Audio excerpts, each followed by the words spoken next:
Hello everyone, welcome to our channel JEE nerds. और आज की वीडियो में हम लोग डिस्कस करेंगे the 3 month strategy for chemistry JEE Mains 2024। इससे पहले हम लोगों ने मैथ्स और फिजिक्स की भी स्ट्रैटेजी रिलीज की है, तो तुम उसे भी जाके रेफर कर सकते हो। और आज हम लोग केमिस्ट्री में तीनों सब्जेक्ट्स फिजिकल, ऑर्गेनिक और इनऑर्गेनिक में कैसे प्रोसीड करना है उसे डिस्कस करेंगे। तो without any further ado, let's begin.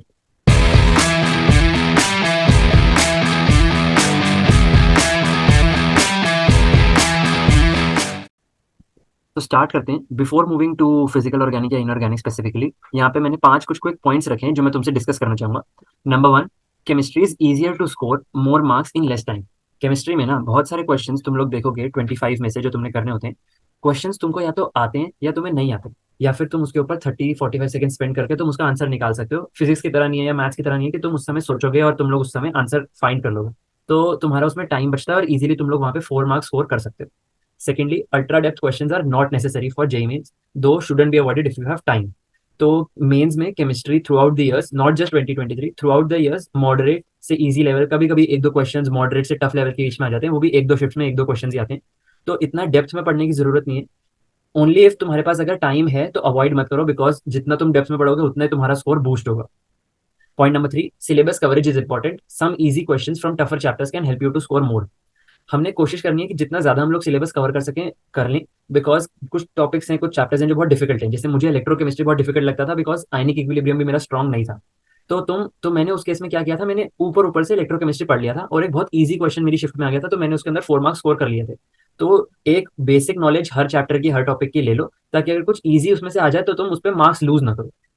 Fourth, assertion reasoning, statement based, true false, match the following are very common in chemistry. तुम लोग जितना पीवाईक्यू सॉल्व करोगे तुम लोग रियलाइज करोगे कि थ्योरेटिकल क्वेश्चंस वो पूछता इन्हीं टाइप्स में कि assertion reason दे दिया, स्टेटमेंट बेस्ड क्वेश्चन दे दिए, बिकॉज उन्हें तुम्हें कंफ्यूज करना है। और कंफ्यूज करने के लिए अगर वो लोग डायरेक्ट ऑप्शन दे देंगे कि एक क्वेश्चन पूछा उसके डायरेक्ट ऑप्शन होंगे, तो उसमें तो एक ही आंसर सही है।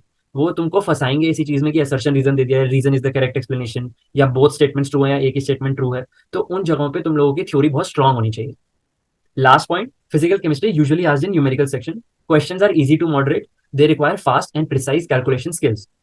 तो फिजिकल केमिस्ट्री के जो क्वेश्चंस है ना, वो जो तुम्हारे एमसीक्यूज वाला पार्ट है उसमें कम ही पूछे जाते हैं, और उसमें जो पूछे जाते हैं वो थोड़े टैकी क्वेश्चंस ही होते हैं। जो न्यूमेरिकल वाला पार्ट है उसके अंदर रिलेटिवली इजियर क्वेश्चंस पूछे जा रहे हैं, और क्योंकि तुमने 10 में से 5 क्वेश्चन अटेम्प्ट करने होते हैं, तो तुम्हारे पास एक ऑप्शन होता है कि हम लोग सिर्फ कैलकुलेशन का रिस्क लेते हुए इस क्वेश्चन को सॉल्व करें, रादर देन हम कुछ कॉन्सेप्चुअल मिस्टेक करके -1 कर दें।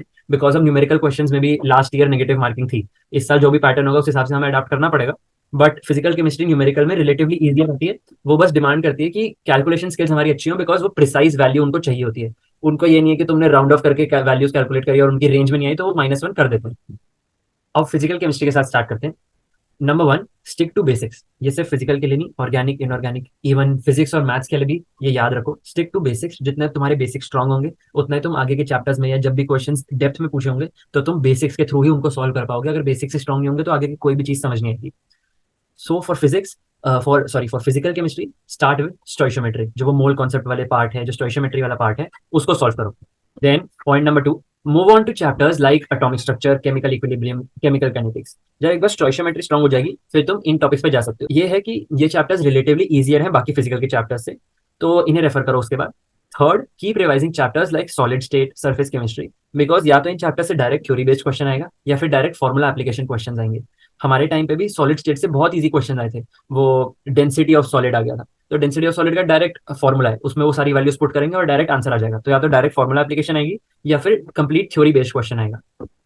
Point number 4, chapters which demand high input and in depth knowledge और they are least liked by most of the aspirants. इसमें आते हैं हमारे gaseous state, liquid solution, electrochemistry, यानी equilibrium.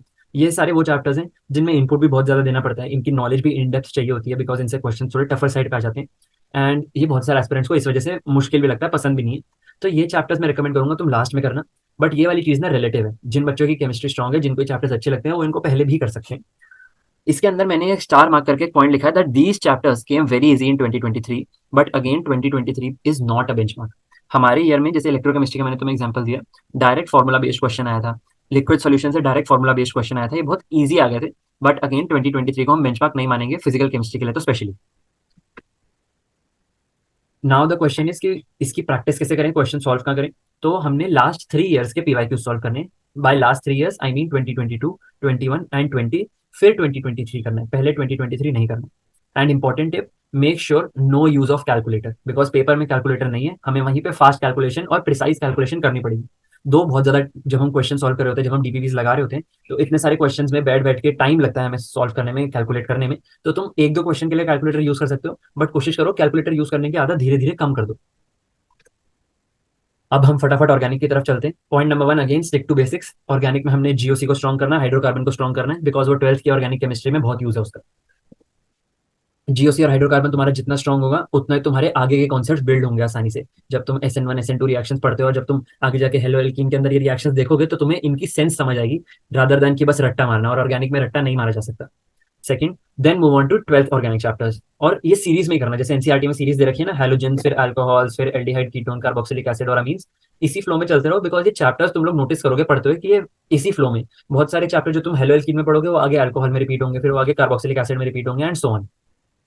Point number 3, name reactions are very very important. इस point को लिख के रख लो, इसको याद रखना, नेम रिएक्शन से क्वेश्चंस आएंगे ही आएंगे। वो डायरेक्ट प्रोडक्ट, डायरेक्ट रिएक्टेंट पूछ लेते हैं, डायरेक्ट कंडीशंस पूछ लेते हैं, जैसे डाउस प्रोसेस के अंदर कितना टेम्परेचर होता है, कितना प्रेशर होता है, इसके ऊपर डायरेक्ट क्वेश्चन आ जाता है।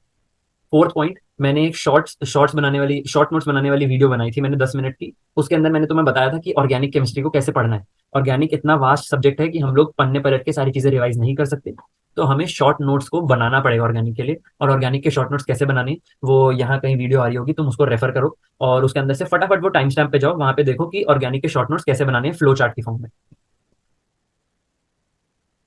अगेन, ऑर्गेनिक की प्रैक्टिस कैसे करनी है। तो पीवाईक्यूज आर इंपॉर्टेंट, पीवाईक्यूज जरूरी है, बिकॉज तुमको आइडिया लगेगा किस टाइप के क्वेश्चन आते हैं, कैसे क्वेश्चन आते हैं, लेकिन दे आर नॉट इनफ, क्योंकि ऑर्गेनिक में कोई लिमिट नहीं है। तुम जितना पढ़ सको, जितना ऑर्गेनिक को एक्सप्लोर कर सको, जितना इंडेप्थ में जा सको, उतना कम है। ठीक है, so you can expect advance level questions in Mains also, so be prepared. इसके अंदर मैं तुमको रेकमेंड करूंगा कि तुम 2023 के पीवाईक्यूज भी सॉल्व कर सकते हो, क्योंकि वो भी ऑर्गेनिक में अच्छे लेवल के क्वेश्चन आए थे। सो अगेन ऐसे 23, 22, 21, 20 एंड सो ऑन, जितना तुम सॉल्व कर सको, जितना टाइम हो, कोशिश करो कि अपने आप को पुश करो। ऐसा नहीं है कि जबरदस्ती तुम कह रहे हो कि टाइम नहीं है और बस 3 साल के या 2 साल के पीवाईक्यूज लगा के छोड़ दी। तुम जितना कोशिश कर सको, जितना पुश कर सको, पुश करो। और एक मार्क्स ऐप मैंने पहले भी रेकमेंड किया था, एक वेबसाइट भी है और उसकी एंड्रॉइड ऐप भी है, आई डोंट नो iOS पे है कि नहीं। तो नहीं तो तुम वेबसाइट भी खोल सकते हो, उसके ऊपर सारे PYQs year wise, subject wise, chapter wise सब अरेंज्ड है। तुम वहां पे डायरेक्ट खोलो, एमसीक्यू की तरह मार्क करो उसको, ऑप्शन को सिलेक्ट करके तुमको बता देगा करेक्ट आंसर क्या, इनकरेक्ट क्या है, और नीचे सॉल्यूशन भी दे रखा है। बहुत बढ़िया ऐप है, कोई प्रमोशन नहीं है, उसको रेफर करो। ठीक है, अब एक गोल्डन रिसोर्स जो तुम्हें हो सकता है यूट्यूब पे कहीं ना मिले, किसी चैनल पे, तो मैं तुम्हें वो बता रहा हूँ, इसीलिए इसी बात पे अभी वीडियो को सबसे पहले तो लाइक कर दो। तो ये गोल्डन रिसोर्स है, जेई वाला चैनल है, उस पे आर्य अग्रवाल सर ने organic chemistry in one shot class 11th and 12th दे रखा है। 12 घंटे का ये वन शॉट है। ठीक है, इससे पूरा देख लो। इसमें सर ने थोड़ी बहुत थ्योरी समझा रखी है, थ्योरी कम ही है, सॉल्विंग की ज्यादा है, तो तुम्हें थ्योरी का और रिएक्शंस का पता होना चाहिए। बट ये बेस्ट रिसोर्स है ऑर्गेनिक के अंदर तुमको कॉन्फिडेंस लाने के लिए। जब मेरे को ऑर्गेनिक में कॉन्फिडेंस नहीं था, तो मैंने इसको सॉल्व किया, और 12 घंटे बाद मेरे को समझ आ गया कि मेरे को ऑर्गेनिक में अब कॉन्फिडेंस आ गया। मेरे को अब ऑर्गेनिक में पता है कि मैं क्वेश्चन कर लूंगा। जो मैं छोटी मोटी गलतियां करता था ना, क्योंकि ऑर्गेनिक में क्या होता है, हम लोग बहुत ईजी समझ लेते हैं ऑर्गेनिक को, कि अच्छा ये सबस्ट्रेट दे रखा है, ये रिएक्टेंट है, बस ये तो आंसर होगा ही होगा। बट यूजुअली कुछ ट्रिक्स होती हैं, कुछ चीजें होती हैं जो हमने नोटिस करनी होती है, कि कैसे टाइप का सबस्ट्रेट है, कैसे टाइप के रिएक्टेंट है, कंडीशंस कैसी दे रखी हैं। तो वो सारी चीजें ना तुम्हारी कवर हो जाएंगी। ऑर्गेनिक का हर टाइप का क्वेश्चन इसके अंदर सर ने कवर करवा रखा है। और इस गोल्डन रिसोर्स को अगर तुम अपने फ्रेंड्स के साथ शेयर करोगे, तो जरूर शेयर करो, बहुत बढ़िया रिसोर्स है। Last, inorganic. तो सबसे पहला point, structures are very important. हमारे जेई में स्ट्रक्चर्स पे बहुत क्वेश्चंस आए थे, और न्यूमेरिकल में क्वेश्चंस आ गए थे विदाउट गिविंग स्ट्रक्चर।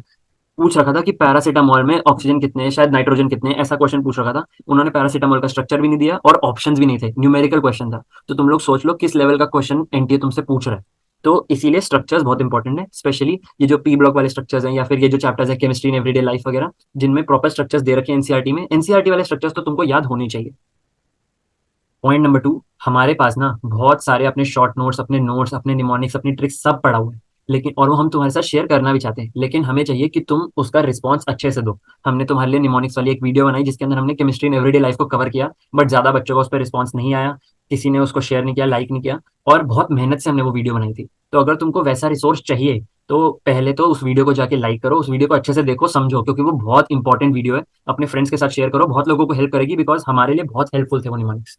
और अगर तुमको ये वीडियो चाहिए स्ट्रक्चर्स वाली, तो तुम उसी वीडियो के नीचे कमेंट कर दो, निमोनिक्स वाली वीडियो के नीचे, कि स्ट्रक्चर्स वाली वीडियो चाहिए, और हम तुम्हारे लिए ले आएंगे। बट सबसे पहले तुम्हें इस निमोनिक्स वाली वीडियो को थोड़ा अच्छा रिस्पॉन्स दो, थोड़ा लाइक करो, क्योंकि हमें भी अच्छा लगता है यार, हम इतना एफर्ट डालते हैं, तुम लोग लाइक नहीं करते, तो फटाफट लाइक कर दो। पॉइंट नंबर 3, अब important chapters for inorganic are periodic properties, chemical bonding, coordination compounds, P block, D and F block. ये सारे वो चैप्टर्स हैं जो तुम्हारे नंबर वन बेस भी स्ट्रॉन्ग करेगा। जैसे पीरियोडिक और केमिकल बॉन्डिंग आगे बहुत यूज होता है। कोऑर्डिनेशन कंपाउंड थोड़ा स्टैंड अलोन टॉपिक है, बट उससे इजी क्वेश्चन आते हैं और वो बहुत बच्चों को पसंद भी होता है। मेरा भी फेवरेट टॉपिक था कोऑर्डिनेशन कंपाउंड्स। बोर्ड्स में भी मेरे अच्छे मार्क्स आए थे और केमिस्ट्री जेईई मेंस में भी मेरे इसमें अच्छे मार्क्स आए थे। पी ब्लॉक तुम्हारा आगे जब तुम लोग सॉल्ट एनालिसिस वगैरह पढ़ोगे, मेटलर्जी पढ़ोगे, तो उसमें भी काफी यूज होगा। Again DNF block stand alone है, बट आसान चैप्टर है, ज्यादा थ्योरी इसके अंदर पढ़ने वाली नहीं है। एफ ब्लॉक में तो फिर भी कम चीजें हैं। डी ब्लॉक में चाहे ज्यादा कंटेंट है बट याद इजीली हो जाता है। तो इसमें बेस भी स्ट्रॉन्ग करेगा और अगर स्टैंड अलोन क्वेश्चंस भी आएंगे तो वो भी सॉल्व कर सकते हो, किसी चैप्टर के साथ कंबाइंड आ गए तो वो भी सॉल्व कर सकते हो। Last point, fourth point, hydrogen and S block. अब ये वो चैप्टर्स हैं जो जिनकी वेटेज थोड़ी कम है, जो जेईई मेंस में जिनके कम क्वेश्चंस आए थ्रू आउट द इयर्स। तो टाइम है तो कर लो, बिकॉज ये चैप्टर्स इतना ज्यादा डिमांड नहीं करते, बट इन चैप्टर्स को पढ़ना जरूरी है। क्योंकि अगर एक दो क्वेश्चन आ गए, फॉर एग्जाम्पल कि तुमको ऑर्गेनिक का क्वेश्चन नहीं हुआ और हाइड्रोजन इस ब्लॉक से क्वेश्चन आ गया, तो यहाँ पे तो स्कोर करना आसान है ना, क्योंकि यहाँ पे डायरेक्ट आंसर है। वहाँ पे हमने कोई छोटी सी मिस्टेक कर दी, कोई कंडीशन पड़ी और हमने किसी और रिएक्शन के साथ लिंक कर दिया, तो वहाँ पे तो -1 हो गया ना। इसीलिए यहाँ पे हमारे लिए मार्क्स स्कोर करना आसान है। अब इनऑर्गेनिक की प्रैक्टिस कैसे करनी है। So number one, PYQs are important and enough. Inorganic में ज्यादा चीजें करने की जरूरत नहीं है, बट जो चीजें हैं वो करनी बहुत जरूरी है। मैं इनऑर्गेनिक की प्रैक्टिस को लेके तुमसे थोड़ी इलैबोरेट बात करना चाहूंगा, हो सकता है वीडियो थोड़ी लंबी हो रही हो, बट मेरे को ये बात करनी है कि इनऑर्गेनिक को ना तुम लोग बहुत लाइटली लेते हो।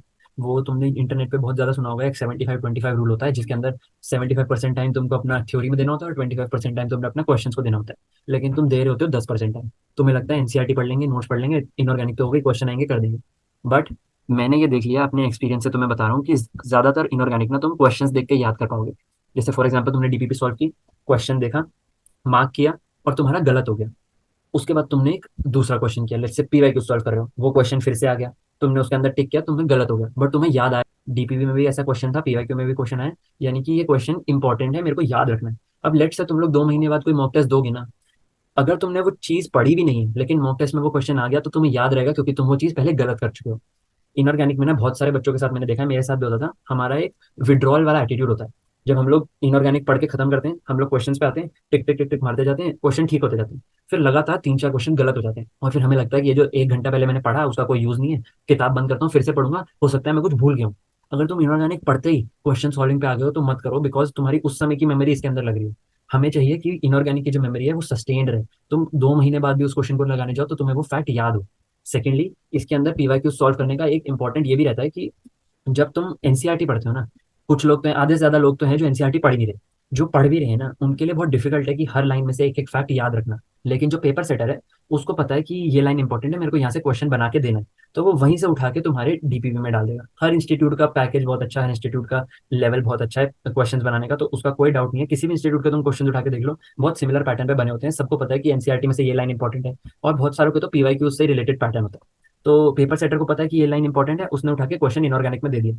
चाहे तुमने एनसीईआरटी में वो लाइन पढ़ी भी नहीं, लेकिन तुमने क्वेश्चन सॉल्व करते हो उस फैक्ट को जान लिया, और वो तुम्हारे 4 नंबर बढ़ा देगा।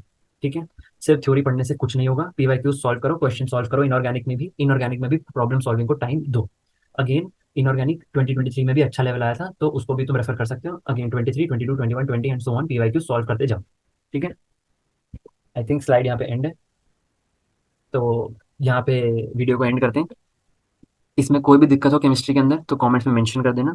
मैथ्स और फिजिक्स की वीडियोस भी अपलोडेड हैं, उनको भी जाके रेफर करो। निमोनिक्स वाली वीडियो है, उसको जाके लाइक करो। और मैंने ऑर्गेनिक के लिए शॉर्ट्स वाली जो वीडियो थी, उसके अंदर तुम्हें बता रखा है कि ऑर्गेनिक के शॉर्ट नोट्स कैसे बनाने हैं, उसे भी तुम रेफर कर सकते हो, बहुत बढ़िया रिसोर्स है।